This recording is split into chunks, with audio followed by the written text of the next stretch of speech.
고린도전서 4장 20절, 21절 말씀. 제가 가진 성경은 신약성경 268쪽에 있습니다.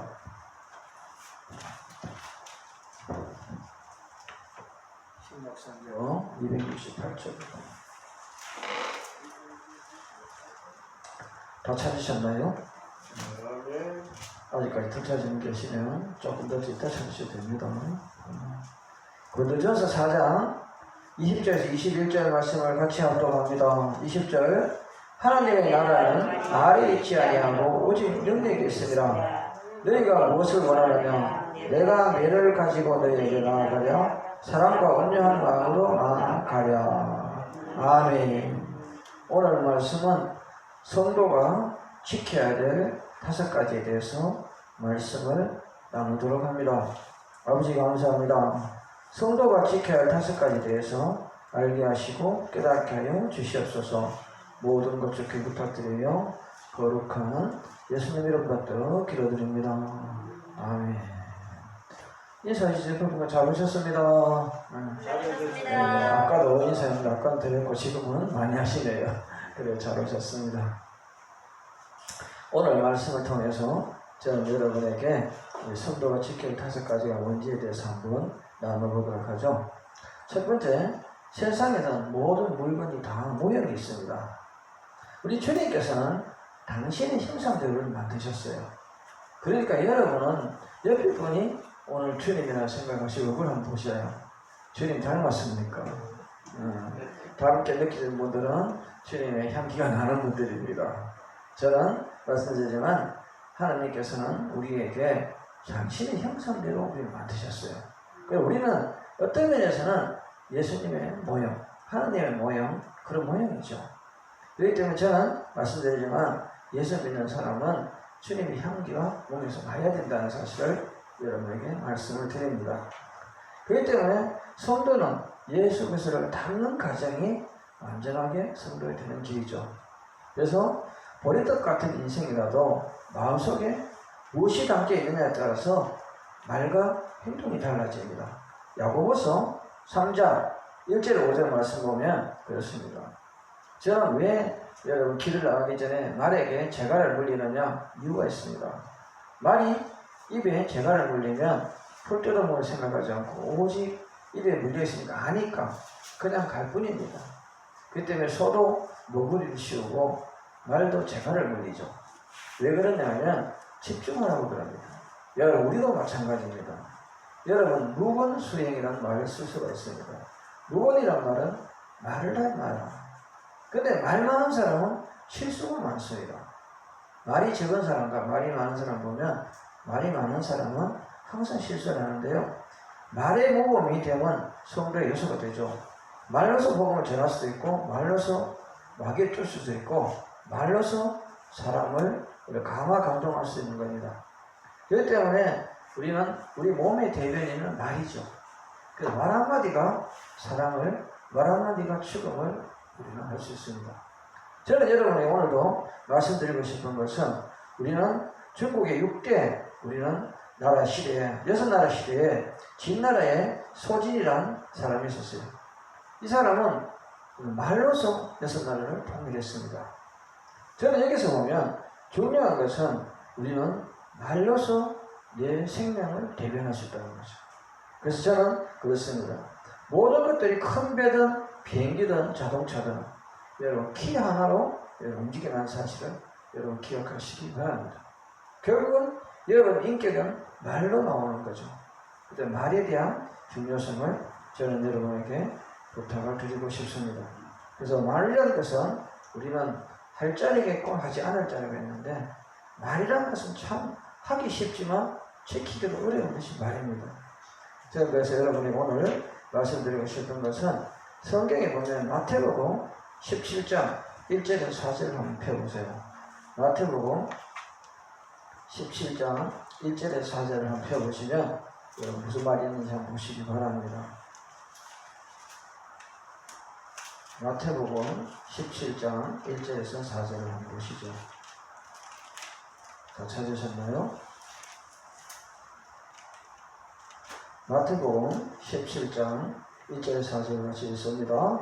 엿새 후에 예수께서 베드로와 야고보와 그 형제 요한을 데리시고 따로 높은 산에 올라가셨더니 그들 앞에서 변형돼서 그 얼굴이 해같이 빛나며 혹시 빛과 같이 휘어졌더라. 그때 모세와 엘리야가 예수와 더불어 말하는 것이 그들에게 보이거늘 베드로가 예수께 여쭈어 이르되 주여 우리가 여기 있는 것으로 쫓사오니 만일 주께서 나시면 내가 여기서 초막셋을 짓되 하나는 주님을 위하여 하나는 모세를 위하여 하나는 엘리야를 위하여 하리이다. 여러분 왜 하필 이 장면에 모세와 엘리야만 여러분 이곳에 있을까요? 한번 생각해 보시기 바랍니다. 유대인들은 상당히 아브라함의 자손을 많이 강조하고 아브라함을 좋아했어요. 근데 왜 이곳에 모세와 엘리야만 나타났을까? 특별히 예수님이 변화되는 모습. 저는 여러분에게 말씀드리고 싶은 것은 모세는 율법의 대표자라고 합니다. 엘리야는 선지자의 대표자죠. 결국은 무슨 얘기냐면 말과 행동의 대표자들을 우리 변화되어서 예수를 만나는 모습을 보게 됩니다. 우리는 항상 말과 행동에서 오늘 이 말씀을 깊이 보게 되면 저는 그렇습니다. 왜 이 변화산에 하필 모세와 엘리야만 있느냐? 여러분 생각해 볼 수 있습니다. 모세는 율법의 대표자요. 우리는 엘리야는 어떻습니까? 선지자의 대표자인데 우리는 선지자란 말은 행동하는 사람이죠. 분별되게. 저는 여러분이 말씀드립니다. 우리는 엘리야는 말라기서 우리는 마가복음 4장 4절 5절 보면 크고 두려운 어디였습니까? 두려운 날이 오기 전에 예수님이 오실 것이라 예언을 합니다. 여기에서 우리가 중요한 것은 신명기 18장 5절에 모세는 예수께서 오실 것을 예언합니다. 결국은 우리는 말을 통해서 십자가의 죽음을 통해 구원을 이루신 메시아이심을 제자들에게 보여주기 위해서 그때 모세와 엘리야가 나오는데 성경에서 여러분이 알아야 될 부분은 왜 마태복음 17장 2절 4절 내용에 하필 구약 시대의 사람 모세와 엘리야가 나오느냐 이렇게 물을 수 있습니다. 그러니까 저는 여러분에게 왜 이렇게 예수님은 증거를 나타내기 위해서 말의 대변자인 모세, 행동의 대변자인 엘리야를 그곳에 부르신 걸로 저는 믿습니다. 여러분 그렇다면 다시 저는 여러분 부탁드리면 여러분 말 한마디가 얼마나 중요한지 여러분은 말에 대한 책임을 져야 되고 말에 대한 것입니다. 저는 우리 기도원이나 각종 교회들에서 여러분 목사님들이 성도들에게 성령 우리는 회방죄, 성령 모독죄 이런 얘기를 많이 합니다. 성령 모독죄가 뭔지를 여러분 진짜 알고 쓰는 분은 별로 없습니다. 오늘 여러분은 성령 모독죄라는 말을 쓰기 전에 한번 성경에서 그 부분이 어느 부분인지 알고 여러분 바로 썼으면 좋겠습니다. 그래서 오늘 마태복음 12장 31절에서 32절, 마가복음 3장 21절, 30절 말씀 보게 되는데요. 성경에서는 수많은 용서를 해줬지만 그러나 용서받을 수 없는 죄에 대한 부분이 마태복음 12장 31절, 32절, 마가복음 3장 22절, 30절입니다. 성령을 모독하는 것, 말로 성령을 거역하는 것, 모독, 저항, 불경스러운 태도 이런 뜻인데요. 성령님이 하신 것은 사단의 역사를 돌리는 것이 여러분 성령 모독죄입니다. 마태복음 12장 24절을 여러분 한번 같이 보시도록 합니다. 마태복음 12장 24절을 같이 한번 보죠. 성령 해방죄에 대해서 성령 모독죄 여러분 말을 많이 쓰지만 과연 어떤 것이 성령 모독죄인지 알고 여러분 말씀하셔야 되잖아요.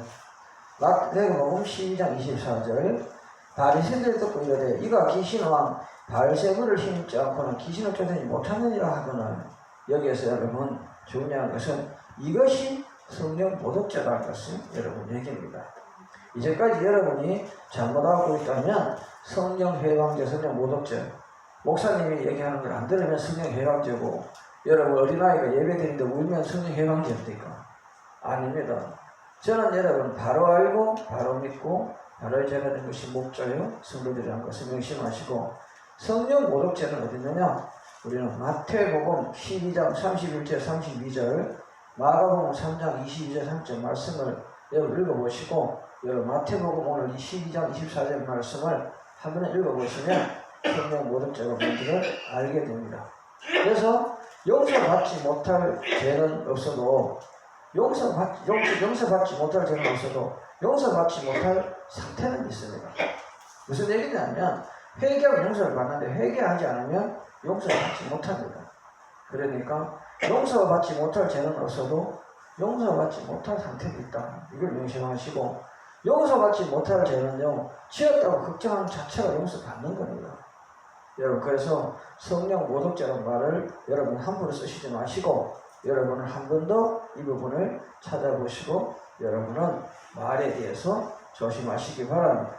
마태복음 12장 31절 32절, 마가복음 3장 22절 30절 말씀, 오늘 여러분이 읽은 마태복음 12장 24절 말씀을 여러분 기억하시고 앞으로 여러분은 우리는 성도들에게 성령 해방죄, 성령 모독죄라는 말을 쓰실 때 여기에 적응해서 여러분 쓰시기 바랍니다. 그래서 저는 항상 말씀드리지만 여러분 우리 목자들의 말 한마디가 성도들에게 상처를 준다는 사실을 기억하시고 한 번, 두 번 생각해보고 말하셨으면 좋겠습니다.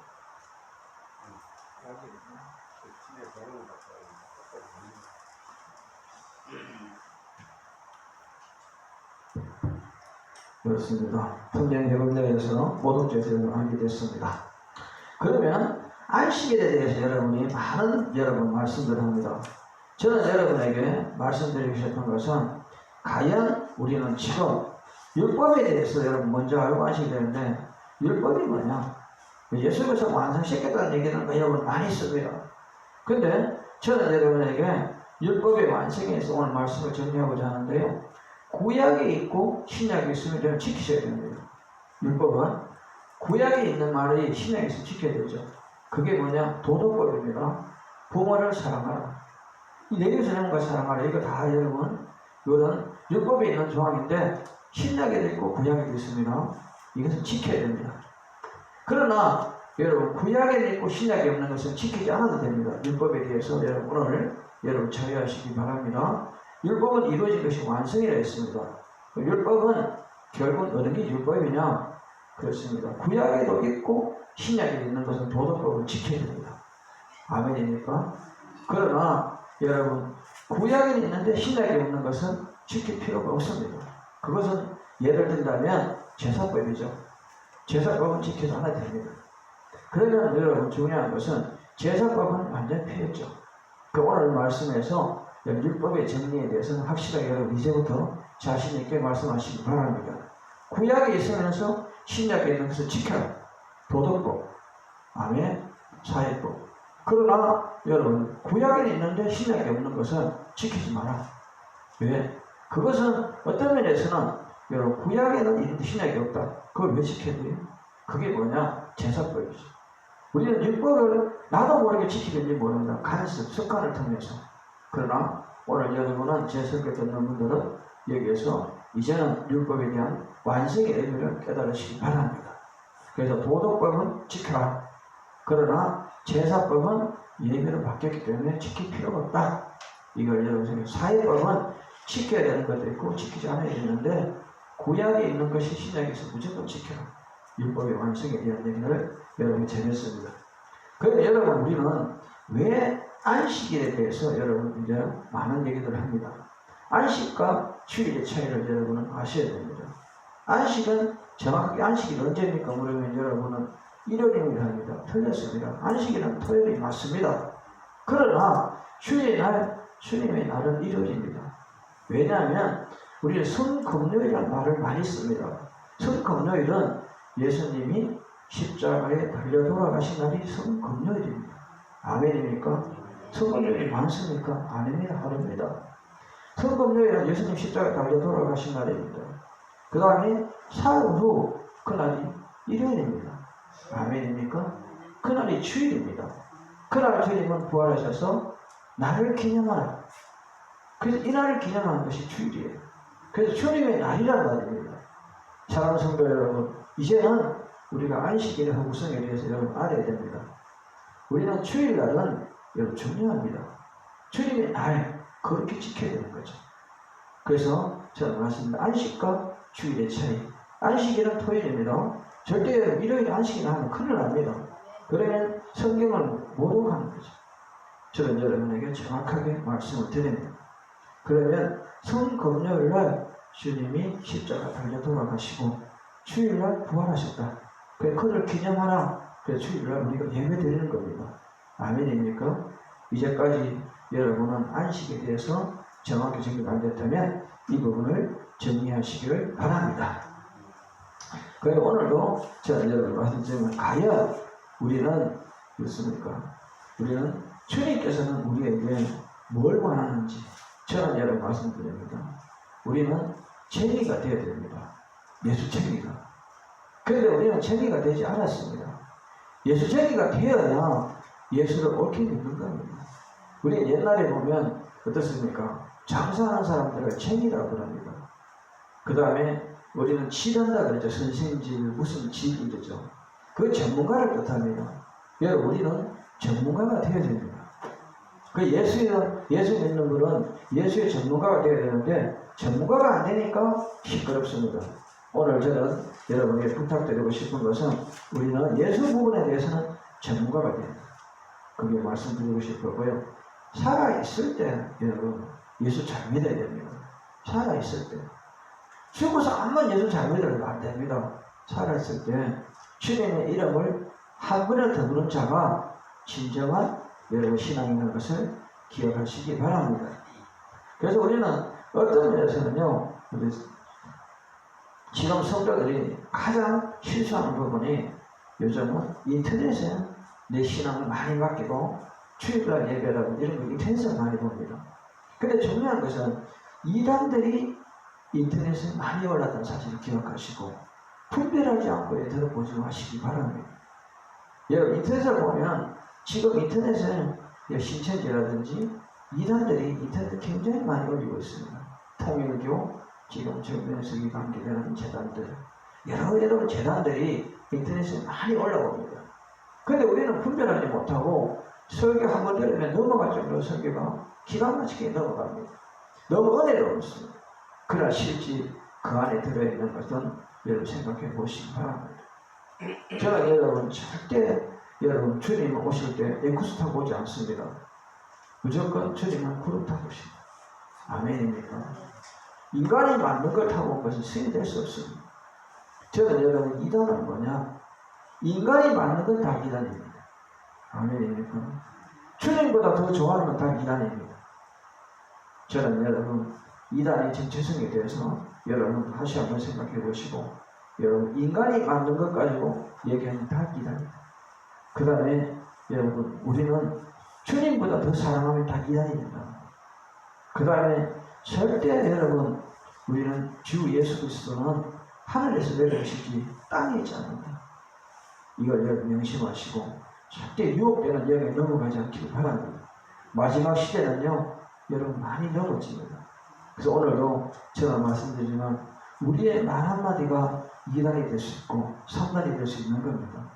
그래서 바른 복음을 전할 수 있는 목자들이 되시기 원합니다. 주님이 주신 말씀을 전하면 이단이 될 수 없습니다. 그러나 내가 크게다가 살만 놓치면 이단이 됩니다. 절대 여러분 목자들은 성경 안에서 말씀을 선포될 수 있도록 주님의 이름으로 부탁드립니다. 그래서 우리는 오늘도 한 번 더 안식에 대해서 여러분에게 말씀을 드렸고요. 우리가 여기서 중요한 것은 우리는 예수 그리스도를 믿으면서 우리는 많이 걱정을 합니다. 그런데 예수 그리스도를 믿으면서 걱정하지 말아야 될 이유에 대해서 성경에서는 5군데에 굉장히 강하게 여러분에게 말씀하고 있습니다. 성경 말씀 마태복음 6장 25절을 여러분 펴보시기 바랍니다. 마태복음 6장 25절 한번 펴보시죠. 펴보시면 여러분 왜 기도하면서 걱정하지 않아야 되는지를 오늘 보게 됩니다. 마태복음 6장 25절 여러분 봅니다. 우리는 걱정하지 않습니다. 예수 믿으면서 25절 같이 있습니다. 그러므로 내가 너에게 이르노니 목숨을 위하여 무엇을 먹을까 무엇을 마실까 몸을 위하여 무엇을 입을까 염려하지 말라. 목숨이 음식보다 중요하지 아니하며 몸이 무엇보다 중요하지 아니하냐. 중요하죠. 여러분 왜 예수를 믿으면서 먹을 것 마실 것 그것을 걱정하느냐. 하나님은 걱정하지 말아 하십니다. 두 번째 여러분 6장 26절 읽어봅니다. 공중의 새를 보라. 심지도 않고 거두지도 않고 창고에 모래지도 아니하되 너희 하늘 아버지께서 이르시나니 너희는 이것들보다 귀하지 않느냐. 어떻습니까? 하나님은 우리를 모든 만물에 귀하게 여기시잖아요. 아멘입니까? 그래요. 27절 갑니다. 너희 중에 누가 염려하고 그 길을 한 대가 더 할 수 있느냐? 걱정한다고 해결되느냐? 이렇게 말씀하고 계시잖아요. 아멘입니까? 그럼 28절 봅니다. 28절에 30절. 또 너희가 어찌 의복을 위하여 염려하느냐? 들의 백합을 어떻게 자라는가 생각해 보라. 수고도 아니하고 길상도 아니하느니라. 그러나 내가 너희 말하는 솔로몬의 모든 영광으로도 입는 것이 이꽃 하나만 갖지 못하느니라. 오늘 있다가 내일 악몽에 던져지는 풀풀도 하나님이 이렇게 피거나 하면 내어질까 보냐? 믿음이 작은 자들아. 어떻습니까? 우리는 하나님께서 우리에게 이렇게 축복하고 계신 것을 볼 수 있습니다. 31절부터 32절 말씀을 보죠. 그러므로 염려에 이르기를 무엇을 먹을까 무엇을 마실까 무엇을 입을까 하지 말라. 이는 다 이방인들이 구하는 것이다. 너희 하늘 아버지께서 이 모든 것이 너희에게 있어야 할 줄을 아시느니라. 어떻습니까? 우리는 걱정하면서 믿지 말고 믿으면 걱정하지 마세요. 오늘 여러분이 이 걱정하는 시간에 기도하신다면 반드시 하나님 응답하십니다. 그래서 여러분 신앙생활 하시는 분들은 특별히 마태복음 6장 25절부터 32절까지 말씀을 여러분 주야로 묵상하시면서 걱정하지 않는 여러분 되기 원합니다. 무엇을 먹을까 무엇을 입을까 걱정하지 마세요. 성경에 분명히 주님께서는 그렇게 말씀하고 있습니다. 여러분께서는 나중된 자가 먼저 되고 먼저 된 자가 나중된다는 말을 많이 씁니다. 여러분 이 말의 어원은 어디냐? 마태복음 20장 1절에서 16절 한번 봅니다. 마태복음 20장 1절에서 16절 말씀이죠. 마태복음 포도꾼에 우리는 이 비유가 나옵니다. 여기에서 우리가 중요한 것은 우리는 품꾼에 대한 얘기인데요. 왜 여기 보면 나중에 자가 먼저든 언제든 나중되느냐? 포도 가수원에 일하러 가는데 먼저 된 자는 늦게 간 자는 품삯이 같았다. 그런 얘기 하죠. 그러면 어떤 하나님의 주권입니다. 여러분 신앙은요 5대 신앙, 6대 신앙이 중요한 게 아니고 내가 어떻게 하느냐가 중요하죠. 아멘입니까? 그래서 저는 말씀드리지만 나중된 자가 먼저 된다는 말은 늦게 와서 땀 흘린 자가 결국은 축복받게 되는 하나님 주권에 대한 얘기입니다. 이 원어는 여기 있는데 구원은 하나님의 사랑에 의해서 이루어지는 것이라 사람의 공로로 이루어지는 것이 아니죠. 그건 하나님의 주권입니다. 아멘입니까? 일반적으로 유대인보다 이방인이 늦게 복음을 믿었지만 지금은 이방인들이 천국 갈 숫자가 더 많습니다. 왜냐하면 여러분 유대인보다 이방인의 신은 더 뜨겁다는 거죠. 만약에 여러분 우리가 만약에 유대인들만 구원한다면 여러분 구원받기 어렵습니다. 그러나 여러분 지금 세계적인 목자들이 가장 많은 건 이방인입니다. 아멘. 하나님이 말씀하시기를 유대인보다 이방인을 더 사랑하신 이유가 뭐냐? 늦게 복음이 들었지만 그들이 더 열정적으로 신앙생활 한다는 것을 얘기하고 있습니다. 이 말씀의 원언이 거기 있는데 우리는 자꾸 엉뚱한 생각하죠. 그러니까 예수를 늦게 믿으면 잘 되는 거 착각하는 게 아닙니다. 늦게 믿고 이것들이 믿으면 되는 것이 아니고 주님 앞에 내가 온전히 드려야 된다는 사실을 여러분에게 말씀하고 있는 사실입니다. 그리고 오늘 여러분께서 성경을 읽다 보면 우리 가이사의 것은 가이사의 것, 하나님 것은 하나님 것 이렇게 하는 부분을 많이 보게 됩니다. 그런데 여기 부분에 대해서 여러분은 알아야 될 부분은 왜 가이사의 것은 가이사의 것, 하나님 것은 하나님 것이 됐느냐? 그 당시에 우리는 가이사에 우리는 여기 세금을 바쳐야 되는 문제가 나옵니다. 그런데 여기서 보면 가이사라는 것은 국민들이 여러분 어떤 우리는 지금 이 세상 살면서요 본이 돼야 됩니다.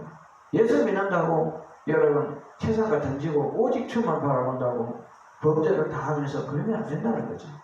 저는 이 세상에 있으면서도 이 나라 법을 지키고 본이 되는 생활을 하면서 신앙생활을 합니다. 이 말이 여러분 그 말입니다. 그런데 보통 사람들은 법을 어기면서 예수만 지킨다. 절에 가서 여러분 절 앞에 가서 예수 천당 불신지어하고 막 떠들고 사회적 문제를 일으키는 것이 하나님 원하는 거 아니에요. 우리는 어떤 면에서는 여러분 정결하기 전에 말씀드리고 싶은 것은 그렇습니다.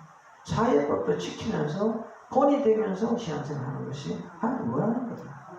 그것이 여러분 오늘 가이사의 것은 가이사의 것이고 하나님 것 하나님 것이다. 왜? 여러분 이 세상 살면서 여러분 일상 법을 어기면서 예수를 믿는다는 것은 어려운 거죠. 저는 여러분에게 그것을 말씀하고 있습니다. 로마서 13장 1절을 한번 펴보죠. 무슨 말씀이 있는지. 여러분 우리는 말씀의 근거를 갖고 얘기해야지 그냥 하면 이상한 소리 한다고 여러분 얘기할 수 있습니다. 로마서 13장 1절 말씀을 여러분 보시죠. 로마서 13장 1절에 각 사람은 위에 있는 권세들에게 복종하라. 권세는 하늘부터 나지 않았니? 없으나니 모든 것은 다 하나님께 정하신 거라. 어떻습니까? 우리는 모든 것은 하나님부터 정해진 거죠. 여러분 이 나라의 지도자들도 하나님부터 정해진 거죠. 여러분 의술도 은사입니다. 모든 것이 하나님의 율법대로 흘러가지만 하나님이 주신 달란트를 살아가는 겁니다. 그러면 여러분 어떻습니까? 예수 믿는 우리가 하나님이 최고다. 모든 걸 다 하나님 포커스 맞추고 세상을 등지고 산다고 기대되지 않는 거죠. 여러분 의사도 은사입니다. 직업입니다. 정치인은 정치하는 사람의 달란트가 있는 겁니다. 그래서 학생은 공부를, 목사는 여러분 목회를, 성도는 신앙을 정해진 거죠. 근데 누구나 다 여러분 목사하려고 그러고 누구나 다 학생을 만들잖아요. 저는 여러분 말씀드리지만 하나님은 질서의 하나님이라는 것을 오늘 말하는 것이 가해사의 것은 가해사의 것, 하나님의 것은 하나님의 것이라 이 말씀이라는 것을 기억하시기를 바랍니다. 오늘 말씀을 통해서 여러분 알아야 될 부분은 두 번째는 여러분 중요한 것은 말인데요. 우리 오늘 말씀을 보면 그렇습니다. 야고보는 혀를 가리켜 세계를 불사는 불이라고 했습니다. 바울은 하나님 말씀에 좌우에 날씬거리를 했죠. 말 한마디 잘못 여러분 가정이 불화가 세계 사회나 국가가 혼란이 됩니다. 저는 여기 보면 어떻습니까?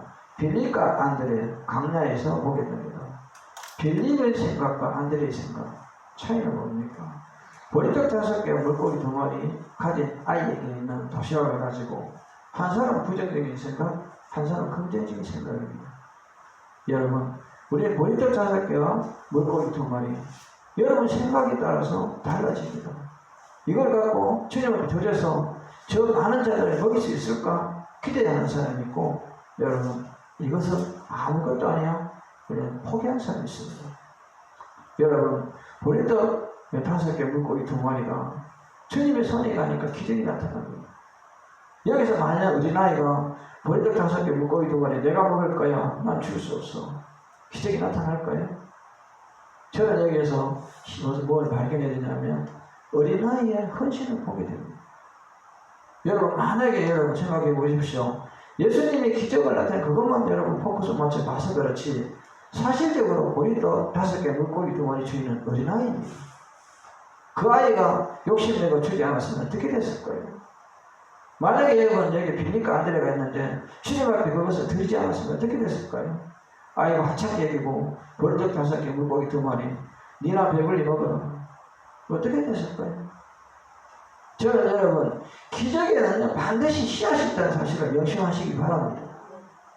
기적의 씨앗이 무슨 씨앗? 희생의 씨앗, 순종의 씨앗, 꿈의 씨앗이 있습니다. 그래서 예수님 품에 여러분 안길 때 보리떡 5개 물고기 2마리 안길 때 그것을 축사하시고 떼어 나누어줘 행동이죠. 그래서 중요한 것은 저는 그렇게 생각합니다. 씨앗 없는 열매는 없다. 우리가 지금 신앙생활 하는데 신앙생활에 씨앗이 없다면 이렇게 한다죠. 저는 여러분에게 말씀드리고 싶은 것은 씨앗이 뭐냐? 우리는 어떤 단체에서 씨앗을 이단으로 비유해서 얘기 많이 하는데 저는 말씀드립니다. 신앙의 씨앗은 믿음입니다. 신앙생활에 믿음의 씨앗이 없다면 신앙생활 열매가 없는 겁니다. 저는 여러분에게 부탁드립니다. 빌립은 걱정하고 있는데요. 안드레는 보리떡 5개 물고기 2마리를 주님께 드립니다. 그 차이입니다. 안드레는 아이고 그까지만 되겠나. 빌립은 그럼 안드레는 보리떡 5개 물고기 2마리를 주님 앞에 드림으로 기적이 나타나지. 여러분 전자입니까 후자입니까? 빌립입니까 안드레입니까? 다시 한번 생각해 보십시오. 하나님을 믿는다면 한번 드려보십시오. 기적이 나타납니다.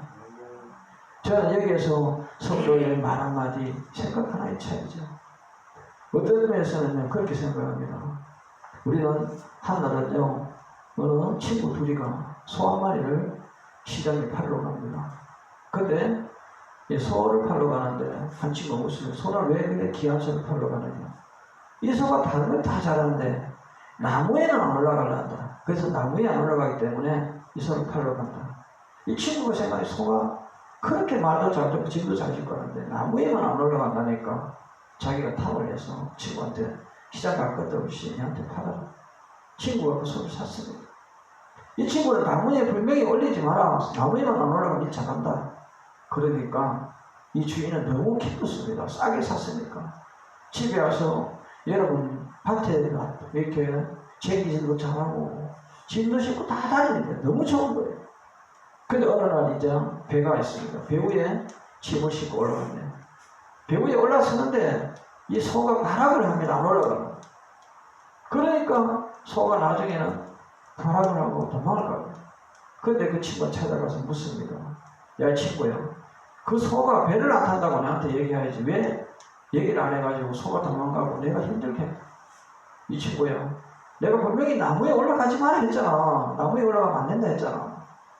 차이가 뭡니까? 배는 나무로 만들었어. 그렇지 않아요? 그 소가 안 올라가는 게 당연한데 듣기 나름 알기 나름이에요. 두 사람 사이는 서로 똑같은 여러분 나무 판때기 하나를 놓고 생각의 차이죠. 우리들도 마찬가지입니다. 교회 안에서 똑같은 답을 놓고 똑같은 문제를 여러분 틀리게 대답할 수 있습니다. 신앙도 마찬가지입니다. 주님은 우리에게 분명히 말씀하시기를 그렇게 말씀하셨는데 믿음으로 근데 해석하기 나름이죠. 저는 거기에서 뭘 생각하느냐, 소를 여러분 판 친구와 소를 산 친구의 차이는 나무냐 배냐 이 차이입니다. 저는 여러분 둘 다 틀린 것도 아니고 둘 다 맞은 것도 아닙니다. 결론은 소가 하는 행동이 달랐던 거죠. 다시 한번 생각해 보시기 바랍니다. 두 번째는요, 행실입니다. 긍정적인 확신을 가진 자는요, 평안하고 기쁘고 소망이 있습니다. 이분은요, 밝은 감정을 가지고 삽니다. 그러나 부정적인 사람은 공포와 초조와 슬픔과 절망인데 파괴적인 감정을 가지죠. 어느 날 그렇습니다. 제가 우리 성도들하고 전도를 하고 있는데 나는 전도지 한 장도 안 돌리고 인사만 하고 다녔습니다. 가는 사람마다 안녕하세요 인사만 했어요. 그 다음에 우리 성도들은 전도지도 수요일을 돌리는데 목사님 전도지 한 장도 안 돌리고 왜 인사만 하고 다니냐. 근데 여러분 2주 3주가 지나니까 교회 성도들이 옵니다. 그래서 성도들이 묻습니다. 목사님 전도지 한 장도 안 돌리는데 어떻게 성도들이 교회에 다른 분들이 교회에 오냐. 중요한 얘기입니다. 예수 믿는 여러분이 전도지를 만장을 돌리면 무슨 의미가 있습니까? 인상 쓰면서 전도지 한 장 주는 것보다 웃으면서 인사하는 것이 100번 낫습니다. 저는 여러분, 예수 믿는 여러분 한번 스마일 해보십시오. 웃어보십시오.